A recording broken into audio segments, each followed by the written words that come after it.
रीवा रियासत के महाराजा ने गुड़ चौराहे के पास गवर्नमेंट स्कूल के पीछे बनी अजब कुंवरी की कोठी का निर्माण रीवा राज नरेश भाव सिंह ने अपनी रानी अजब कंवरी के लिए सन 1664 से 1670 के बीच कराया था।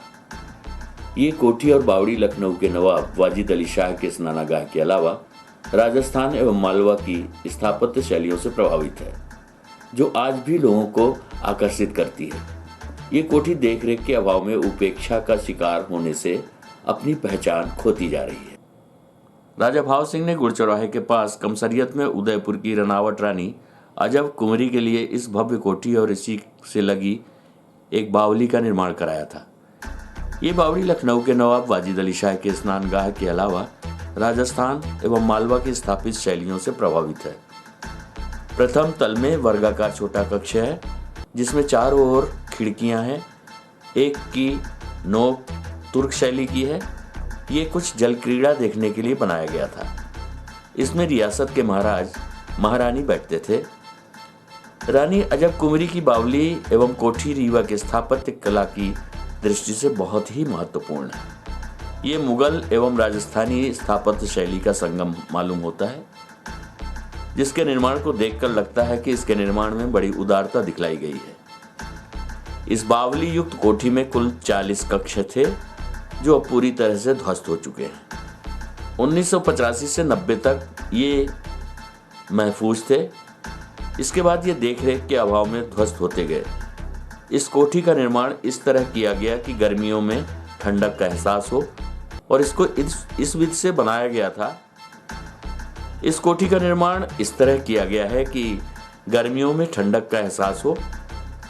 इसको इस विधि से बनाया गया था कि इसमें इतनी ठंडक होती थी कि गर्मी का एहसास ही नहीं होता था।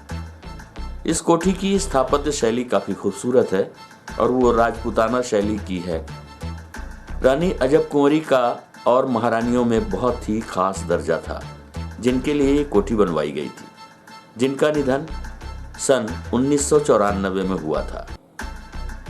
प्रस्तुत है असद खान वरिष्ठ इतिहासकार इस कोठी और बावली के निर्माण के बारे में जानकारी।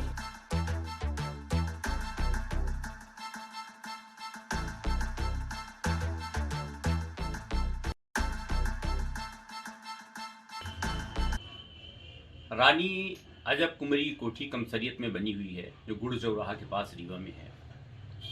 रानी अजब कुंवरी महाराणा राज सिंह की पुत्री थी और महाराणा साहब महाराणा परिवार के महाराणा प्रताप के वंश की थी वो, और महाराणा प्रताप की प्रभुति थी।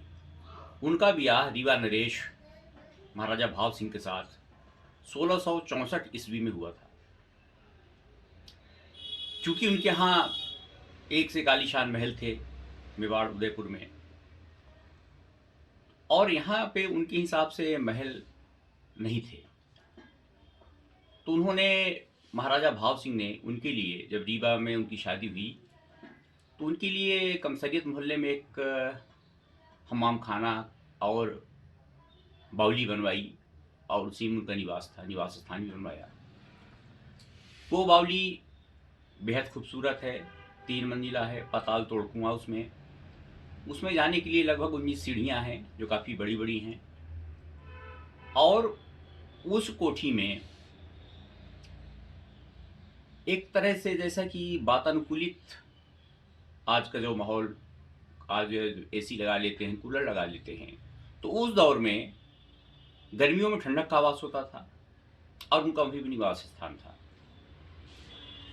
महाराजा भाव सिंह ने उनके मुताबिक, उनके रहाइश के मुताबिक यहाँ पे कोठी तामीर करवाई, और रानी अजब कुंवरी वहीं पे निवास करती थी, वहीं पे रहती थी। उसमें 40 कमरे थे, और वो 40 कमरे जो थे लगभग 1985-86 तक या 90 तक उसमें महफूज थे, अच्छे हालत में थे। लेकिन जो बावली है, बावली राजपूताना शैली की बनी हुई है। उसमें कहीं कहीं मुगल शैली की भी, स्थापत्य शैली का भी उसमें दिखता है शैली उसकी। लेकिन बावली आज भी बेहद खूबसूरत है, और उसका सामना बेहद खूबसूरत है, और उसी में उनका निवास रहा। लेकिन वो बावली बनवाने का कारण क्या था कि वहीं पे बावली में रहें, वो वहीं पे बावली बने? उसकी वजह ये थी कि उनके यहाँ जो उदयपुर में लेक पैलेस है, वो बेहद खूबसूरत है और तालाब के बीचों बीच में बना हुआ है। उसी तरह कुछ यहाँ पे उन्होंने एक बावली बनवाई थी और बाद में उसी बावली में अ, फौजी जो थे, रीवा स्टेट के फौजी अफसरान थे, उसमें वो रहा करते थे। वर्तमान में उसका सामना स्ट्रक्चर खड़ा हुआ है, मध्य का स्ट्रक्चर खड़ा हुआ है और जो उसकी बावली के अंदर की बारादरी है, लेकिन उसमें एक छोटी सी सुरंग भी जाती थी। वो सुरंग कहाँ तक जाती थी, इसका पता नहीं चल पाया और उसको ब्लॉक कर दिया गया। तो मौजूदा वक्त में वो बहुत अच्छे हालत में है।